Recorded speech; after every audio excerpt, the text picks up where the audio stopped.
نبي عبادي أني أنا الغفور الرحيم وإن عذابي هو العذاب الأليم صدق الله مولانا العظيم قال النبي صلى الله عليه وسلم يكثر فقد كان رسول الله صلى الله عليه وسلم يكثر فيه أفعال الخير والصيام وصدق رسوله النبي الكريم ونحن على ذلك من الشاهدين والشاكرين والحمد لله رب العالمين رب صل وسلم وبارك عليه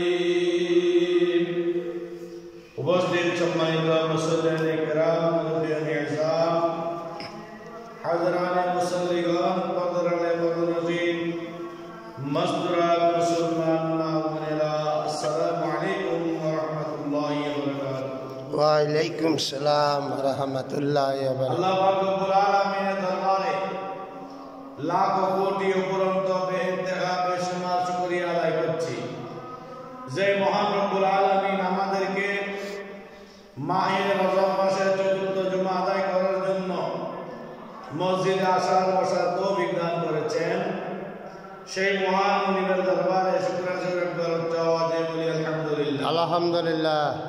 অসংখ্য গণিত লক্ষ কোটি দরুদ সালাম হুজুরে কায়নাত সরওয়ারে আলম নূরে মুজাসসাম নবী মুহাম্মদুর রাসূলুল্লাহ সাল্লাল্লাহু আলাইহি সাল্লাল্লাহু তাআলা আলাইহি ওয়াসাল্লামের নূরানী দরবারে প্যারা হাজিরিন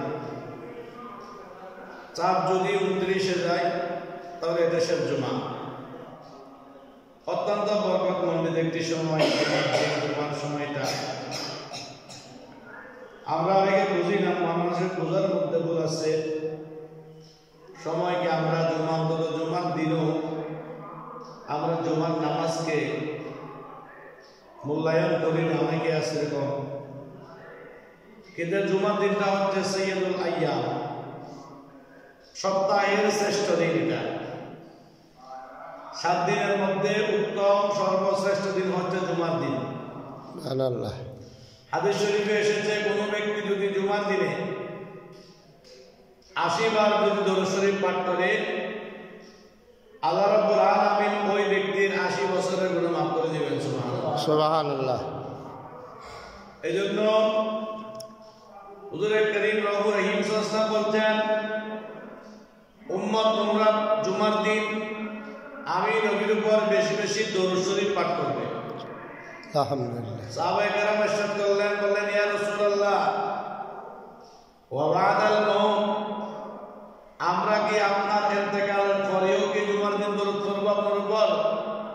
আমার নবী বললেন হ্যাঁ আমি জমিন থেকে চলে যাওয়ার পরেও যখন জুমার দিন আসবে তখন তোমরা ওই জুমার দিনে বেশি বেশি করে আমি নবীর উপর দরুদ শরীফ পাঠ করবে তোমাদের দরুদ শরীফ আমি নবী নিজ কানে শুনতে পাই বড় করে বলি সুবহানাল্লাহ।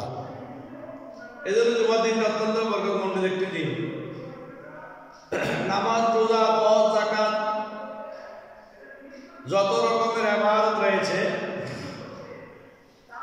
এই ইবাদতগুলো আল্লাহর দরবারে কবুল হবে কিনা আমরা জানি না, কারণ আমাদের যে ইবাদতের যে ধারাবাহিকতা ইবাদতের মধ্যে আমাদের যে অলসতা অনাগ্রহতা ইবাদতের মধ্যে যে আমাদেরকে পীড়াপিড়িতে যে সমস্ত কাজগুলো আমরা করে থাকি ইবাদত বন্দেগীর মধ্যে সেগুলোর মাধ্যমে হয়তো আমাদের ইবাদতগুলো আল্লাহর দরবার পর্যন্ত পৌঁছার সুযোগ পাই না। কিন্তু আল্লাহ রাব্বুল আলামিন অন্য ইবাদতের চাইতে যে আমলটা আল্লাহ রাব্বুল আলামিন বেশি বেশি করেন যখন সেই আমলটা ইবাদতের পাশাপাশি আমরা যখন সেই আমলটা করব ওই আমলের উসিলায় আল্লাহ রাব্বুল আলামিন আমাদের ইবাদতগুলো কবুল করে নেবেন বড় করে বলুন সুবহানাল্লাহ। সে আমলটা হচ্ছে কি দরুদ শরীফ নবীর উপর কি পড়া দরুদ পড়া নবীর উপর দরুদ পড়া নবীকে সালাম দেওয়া নবীকে তাজিম করা ইজ্জত করা সম্মান করা এটা আল্লাহর হুকুম। আল্লাহর হুকুম বাস্তবায়নের জন্য জমিন আমাদেরকে আল্লাহ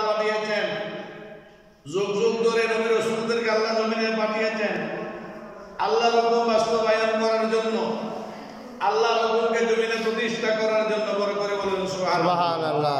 সারা দুনিয়া রাসূলুল্লাহ আলাইকুম আমুনিয়া হাবিবাল্লাহ আলাইকুম আল্লাহ কে মুবারক নাম হে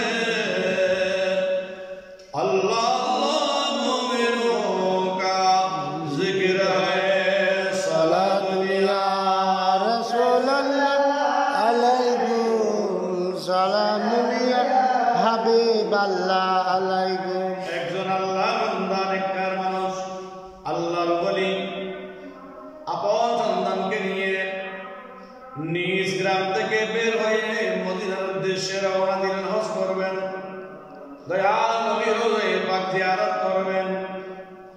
এই উদ্দেশ্যে গোপ থেকে যখন বের হলেন, হাঁটতে হাঁটতে হাঁটতে হাঁটতে হাঁটতে হাঁটতে গভীর জঙ্গলের মধ্যখান দিয়ে যখন যাচ্ছিলেন, হঠাৎ করে অসুস্থ হয়ে ওই ব্যক্তি জমিনের মধ্যে ইন্তেকাল করলেন।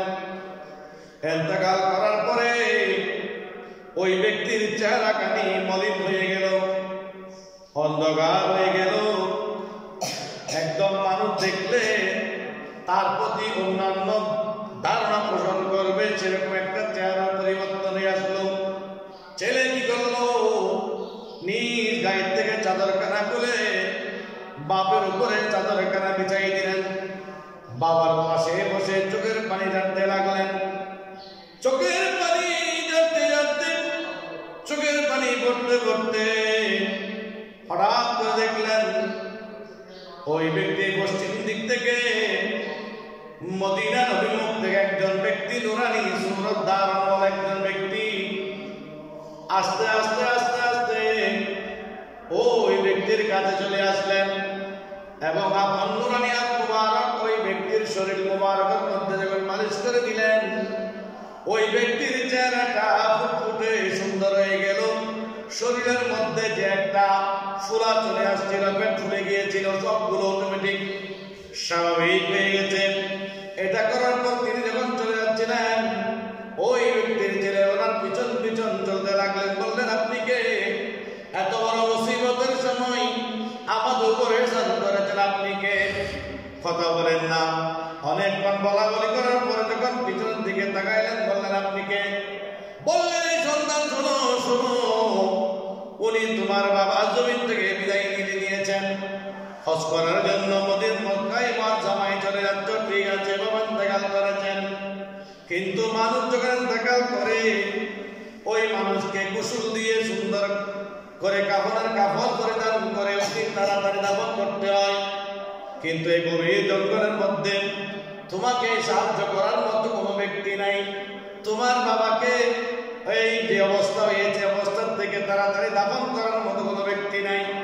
আমি মদিনার জমিন থেকে মদিনার রাসূল তোমার বাবাকে সাহায্য করার জন্য গভীর জঙ্গলের মধ্যে চলে এসেছি। সুবহানাল্লাহ।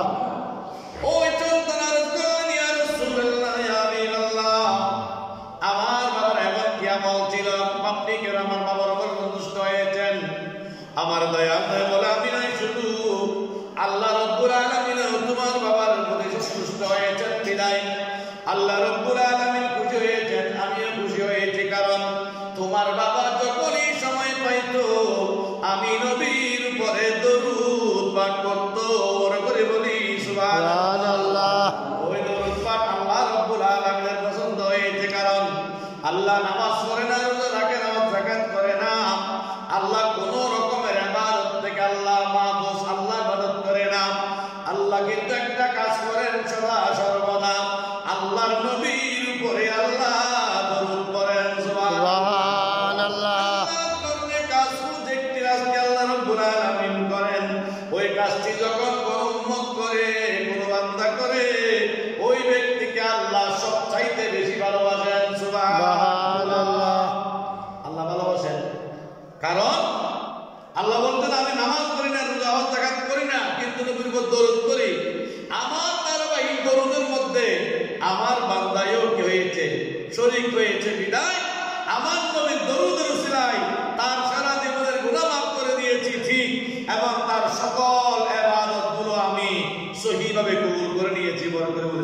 সুবহানাল্লাহ। এই জন্য নবীর উপর সদা সর্বদা করা